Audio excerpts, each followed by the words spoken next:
Right. అసలు Iran, Israel, America యుద్ధంలోని ఏం జరుగుతోంది? ట్రంప్ అసలు ఏ ఏ అసలు ఆయన ఏం అనౌన్స్‌మెంట్స్ చేస్తూ ఉన్నాడు? ఒకసారి తనని చంపడానికి ప్రయత్నం చేస్తూ ఉన్నారంటున్నాడు. ఒకసారి ఇరాన్‌ని మొత్తం అంతమొందిస్తానంటూ ఉన్నాడు. మరొకసారి ఇరాన్‌ని మొత్తం తన ఆధీనంలోకి తీసుకుంటాను. నేను చెప్పిన వాళ్ళే ఇరాన్‌లో ఉండాలి అని జెప్పేసి అంటూ ఉన్నాడు. అంటే తాను నియమించిన సుప్రీం మాత్రమే అక్కడ ఉండాలి అని అంటూ ఉన్నాడు. సో, ఆయనెవరు అసలు డిసైడ్ చేయడానికి ప్రతి దేశాన్ని కూడా తన గుప్పెట్లో పెట్టుకునే ప్రయత్నం ట్రంప్ చేస్తున్నాడు అనే దానికైతే మాత్రం మనం పూర్తి నిదర్శనాన్ని ఇప్పుడు ఇరాన్, ఇజ్రాయెల్, అమెరికా యుద్ధంలో అయితే చూసాం. అసలు యాక్చువల్‌గా మాట్లాడుకుంటే ఇరాన్, ఇజ్రాయెల్‌కే యుద్ధము. ఇరాన్, ఇజ్రాయెల్ తప్ప మధ్యలో అమెరికాకి ఎట్లాంటి సంబంధం లేకపోయినప్పటికీ కూడా అమెరికా మాత్రము ఇజ్రాయెల్‌కి సపోర్ట్ చేస్తూ పోతోంది. సో, ఎందుకు సపోర్ట్ చేస్తుంది అని అసలు ఈ యుద్ధం ఎందుకొచ్చింది అని చెప్పేసి మనం గత కొన్ని రోజులుగా కూడా చర్చలు నడుపుతూనే ఉన్నాము. అయితే యుద్ధం రావడానికి గల కారణము ఇజ్రాయెల్ ప్రస్తుతానికి ఎప్‌స్టీన్ ఫైల్స్ ఎప్పుడైతే స్టార్ట్ అయినాయో, సో, అప్పటినుంచి కూడా యుద్ధ వాతావరణము మొదలు కావడము. సో, ఇది రోజు రోజుకి కూడా పెరుగుతూ పోవడము. అలాగే ట్రంప్ ఇజ్రాయెల్‌కి సపోర్ట్ ఇవ్వడము. తర్వాత చుట్టూ ఉన్న స్థావరాలన్నింటినీ కూడా తన ఆధీనంలో పెట్టుకొని అక్కడి నుంచి కూడా ఇరాన్‌పై దాడి చేయడము. ఇరాన్‌ని పూర్తిగా ఏ రకంగానూ ఆయుధాలు లేకుండా, మనుషులు లేకుండా పూర్తిగా కూడా వట్టి ఖాళీ చేతులు మిగిలేలాగా చెయ్యాలి అని చెప్పేసైతే పూర్తిగా ట్రంప్ డిసైడ్ అయ్యాడు. అప్పటికి డిసైడ్ అయ్యాడు. ఆ రకంగానే ఇజ్రాయెల్‌తోని చేతులు కలిపి ఇరాన్ మీద యుద్ధం చేసే ప్రయత్నం అయితే చేశాడు. ఏ రకంగానైనా ఇరాన్‌ని తన గుప్పెట్లో తెచ్చుకునే ప్రయత్నం చేయాలనుకున్నాడు. బట్ ఇంక ఇజ్రాయెల్‌కి సంబంధించి కూడా మనందరికీ తెలుసు. ఇజ్రాయెల్ పూర్తిగాను తన ఇరాన్‌ని గూడా తన స్వాధీనం చేసుకోగలిగితే పూర్తిగా ఇదంతా గూడా ఒక్కటే కంట్రీ కింద అయిపోతూ ఉంది. సో, దాన్ని తన ఎలాబరేట్ జేసుకోవడానికి పెద్దగా చేసుకునే ఛాన్స్ ఉంది. సో, దానికోసమే వీళ్ళు గూడా ఇజ్రాయెల్ గూడా యుద్ధం ప్రారంభించింది. తన పరిధిలోని తను యుద్ధం జేస్తూ ఉంది. ఆ పరిధి దాటి తను యుద్ధం జేస్తూ ఉంది. సో, ఈ నేపథ్యంలోనే అనేక మంది చిన్నారులు, అనేక ఆస్తి నష్టం జరిగింది, ప్రాణ నష్టం జరిగింది, రకరకాల నష్టాలైతే జరిగినాయి. అయితే ఇరాన్ ఎలా ఎదుర్కొంటుంది? ప్రస్తుతం ట్రంప్ చేసిన ఒక వ్యాఖ్య అయితే మాత్రము అమెరికా తన స్వలాభం కోసమే ఇజ్రాయెల్‌కి, ఇరాన్‌కి యుద్ధాన్ని మొదలయ్యేలాగా చేసింది అనేదైతే ఒక 50% అనుమానం ఉంది. అయితే ఆ 50% అనుమానం ఏంటి అనంటే ఎప్పుడైతే ఎప్‌స్టీన్ ఫైల్స్ వచ్చినాయో, ఎప్‌స్టీన్ ఫైల్స్‌లోని ట్రంప్‌కి సంబంధించిన చిన్న పిల్లలకి సంబంధించిన ఈ రాసలీలలు ఇవన్నీ ఏవైతే ఉన్నాయో సెక్సువల్ అబ్యూజ్ అనేది ఉంది. ఎప్పటినుంచో కూడా ఇది పెండింగ్‌లో ఉన్న ఫైలు. సో, దీనికి సంబంధించి ఏవైతే వీడియోస్ అవి బయటికొస్తాయి అని ఒక భయం ఏదైతే ఉందో, ఎందుకంటే ఎప్‌స్టీన్ ఇజ్రాయెల్‌కి సంబంధించిన వ్యక్తిగా పూర్తిగా మొత్తం ఒక గూఢచారి వ్యక్తిగా గూడా మనం పరిగణిస్తూ ఉన్నాము. సో, మనకి ఇంటెలిజెన్స్ రిపోర్ట్స్ ప్రకారం గూడా తెలుస్తున్నది అదే. సో, దీని ప్రకారము మొత్తానికైతే మాత్రము ఇవి ఎప్పుడైతే స్టార్ట్ అయినాయో, సో, ఇవన్నీ బయటకొస్తాయి ఖచ్చితంగాను. ఖచ్చితంగా ఈసారి ట్రంప్‌కి ఓటమి తప్పదు అనేది గతంలో ట్రంప్ ఉన్నప్పుడు గూడా ఇదే భయంతో ఆయనున్నాడు. బట్ ఎప్‌స్టీన్ ఫైల్స్ అనేవి బయటికి రాలేదు. ఎప్‌స్టీన్ మరణం గూడా జరగలేదు. బట్ ఇప్పుడు ఎప్‌స్టీన్ మరణం జరగడము, ఫైల్స్ అనేవి బయటికి రావడము, దాని మీద పూర్తిగా కాన్సంట్రేట్ చేయడము, ఇజ్రాయెల్ గూడా ఒక్కొక్కటిగా ఒక్కొక్కటి గూడా వాటిని విడుదల చేస్తూ ఉండడం. సో, ఇవన్నీ గూడా ట్రంప్ వరకు కూడా ఇదొచ్చేస్తుందేమో! అంటే తన గురించి తనింత వెధవ అని జెప్పేసి అక్కడున్న వాళ్ళకి తెలిసిపోతుందేమో అమెరికా ప్రభుత్వానికి. ట్రంప్ ఇలాంటి వాడా? ఇంత నీచుడా?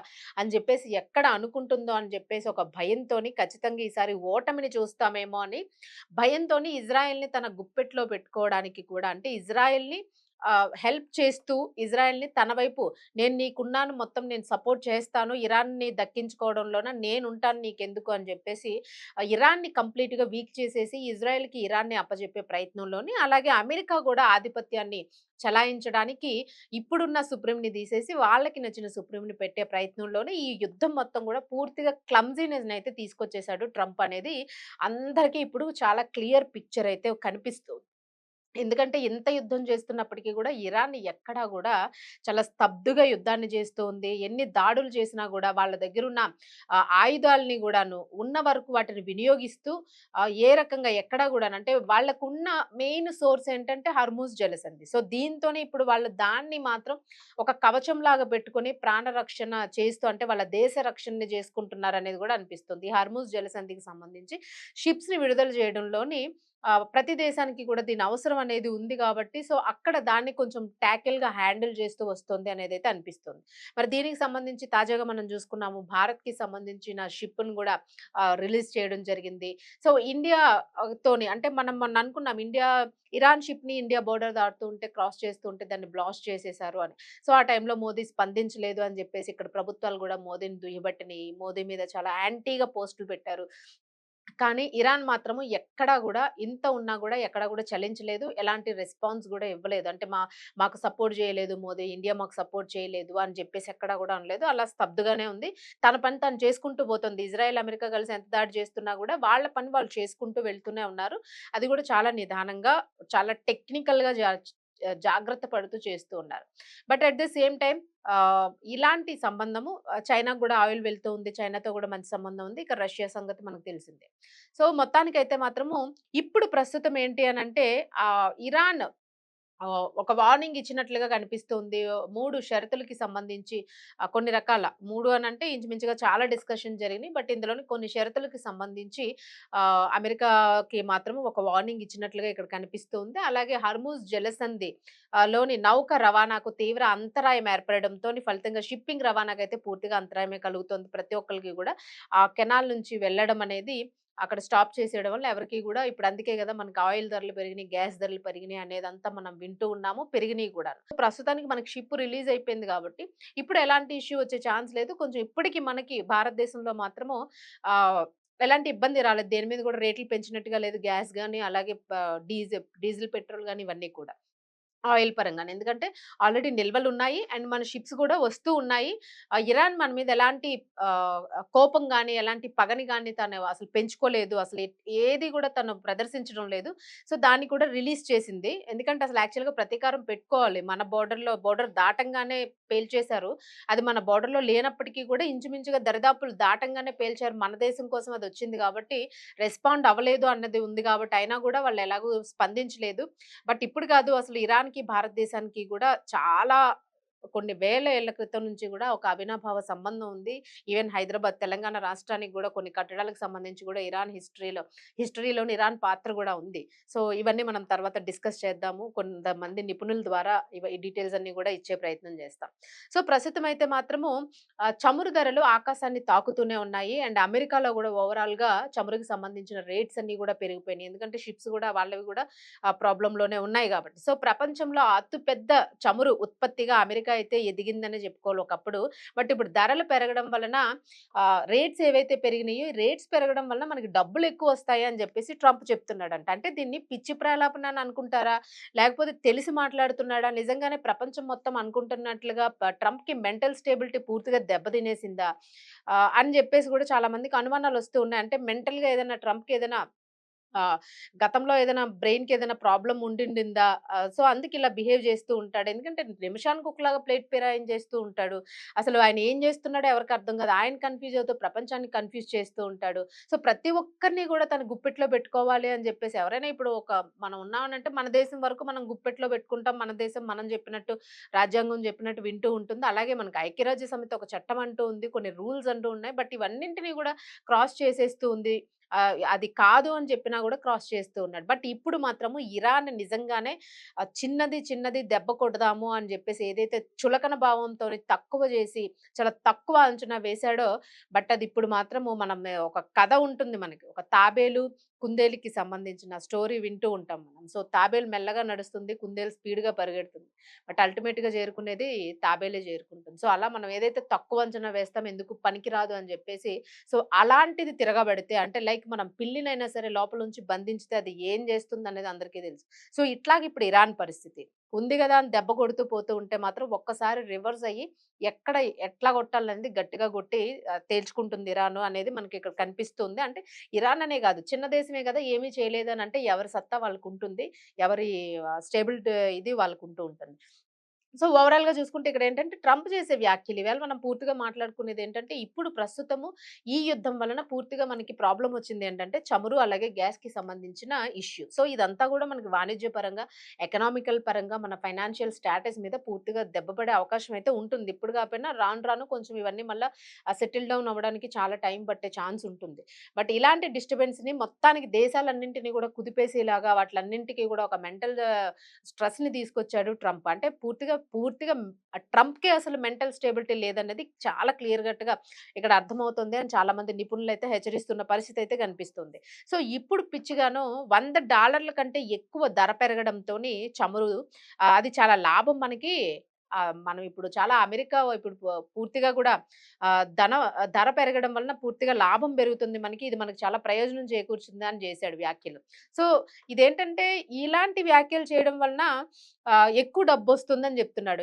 ధరలు పెరిగినాయి గదా! మనకి ఎక్కువ డబ్బొస్తుందని చెప్తున్నాడు. అంతేగాని అక్కడ షిప్పులు ఆపేశారు.